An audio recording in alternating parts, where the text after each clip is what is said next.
Good morning, Ms. Williams. Good morning. Thank you for coming to conference today. You're welcome. I'm anxious to hear about how my daughter's doing. Awesome. Okay, well, that's why we're here. I'd like to discuss her progress with you. So we administered an achievement test at the beginning of the year. It's called the Iowa Test of Basic Skills. We've got the printout here of how she did. So this isn't an intelligence test, okay? It's a snapshot of just one day, how she did on this standard test with standardized subject areas compared to other fourth graders nationally. Okay. So since this is an assessment of how she's doing overall and what she's capable of doing, we're not going to look at it as a complete representation of all she can do.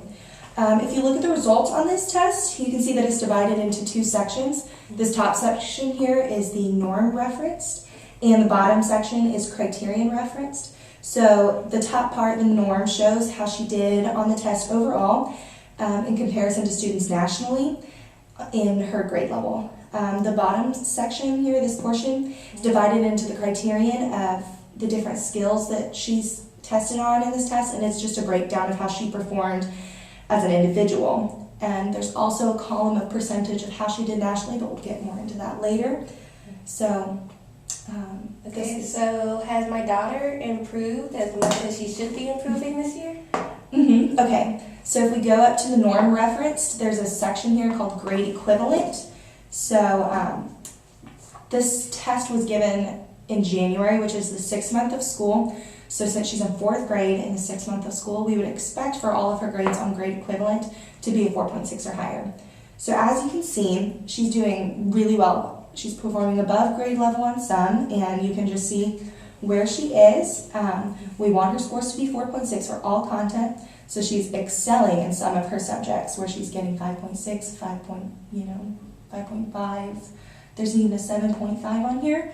But then there's some also areas where she's just right on track. There's 4.6 in punctuation and capitalization, so she's doing awesome there.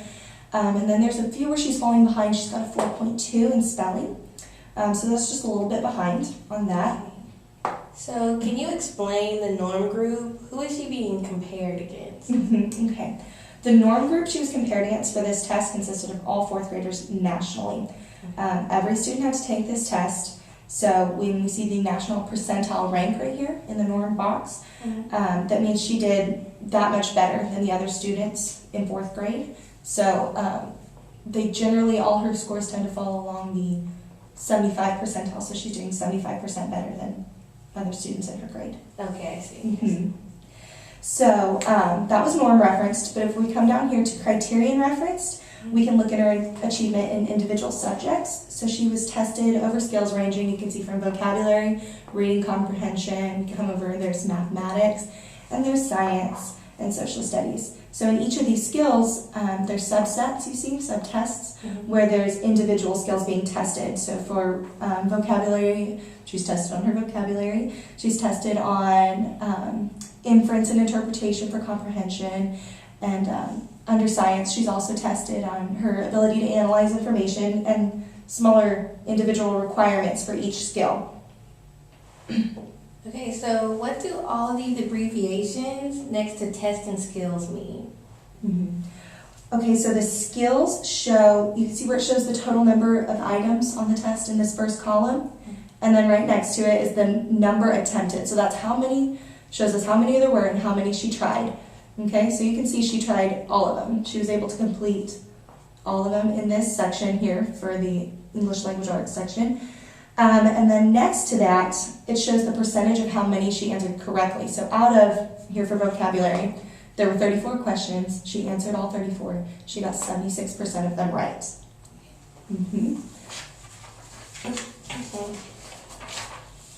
So from her percentile rank in the top box, like we said, she performed in the 75th percentile, meaning she scored 75% better than her 4th grade peers nationally. And so when we look at this bell curve here, we can see that average is right here in the middle, and since she got 75%, she's performing 75% better. She falls to the right of the bell curve, meaning she's above average than her peers. That doesn't mean she's only getting 75% for a grade. In this particular test, there was a standard error of measurement of 4 points. So you can see here, that's what that black band means. So we can assume that whatever her grade was can be plus or minus 4 points, because not every test is perfect and not every day is perfect. So this can occur because of class temperature, noise level, whether she was really hungry or if she was tired, or just the reliability of specific test questions. We can assume that there's going to be a range in her overall score. So back on the bell curve, there's scores ranging here, you can see from 1 to 9 down on the bottom. These are standard scores that are called stay-nines, and that just shows, it's just another way of measuring how students fall nationally and where they rank. So with our scores, we see that 1 to 3 is below average, 4 to 6 is average, and 7 to 9 is above average. And so your daughter's falling right between 6 and 7, so she's right there. She's doing really well between average and above average. Okay, so overall, she's better than her peers, but only scoring 75%. Okay, actually, she's doing better than 75% of her peers, but that doesn't represent her grade. Her average composite score on this test, we come back here, her average composite score was 210 points, and we expect 200 from most fourth graders. That's our average that we expect from them.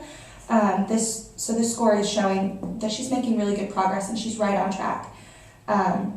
We can also see this based on where she falls on the standard bell curve. You know, she's not over here, you know, we'd be concerned if she was over here, but she's actually above average is where she's falling. And you know, that's what we're expecting from most fourth graders, is right in the middle, and she's falling to the right of that. So this section represents the national average for her. So looking back on the bottom portion with subject detail, I can use this information to see where she's doing well and where she needs a little bit more attention, and see where I can alter my instruction to help her. So do you have any questions about any of these scores? Okay, so looking at her scores, she seems to be doing really well overall. However, it looks like she fell below average on a few language arts skills.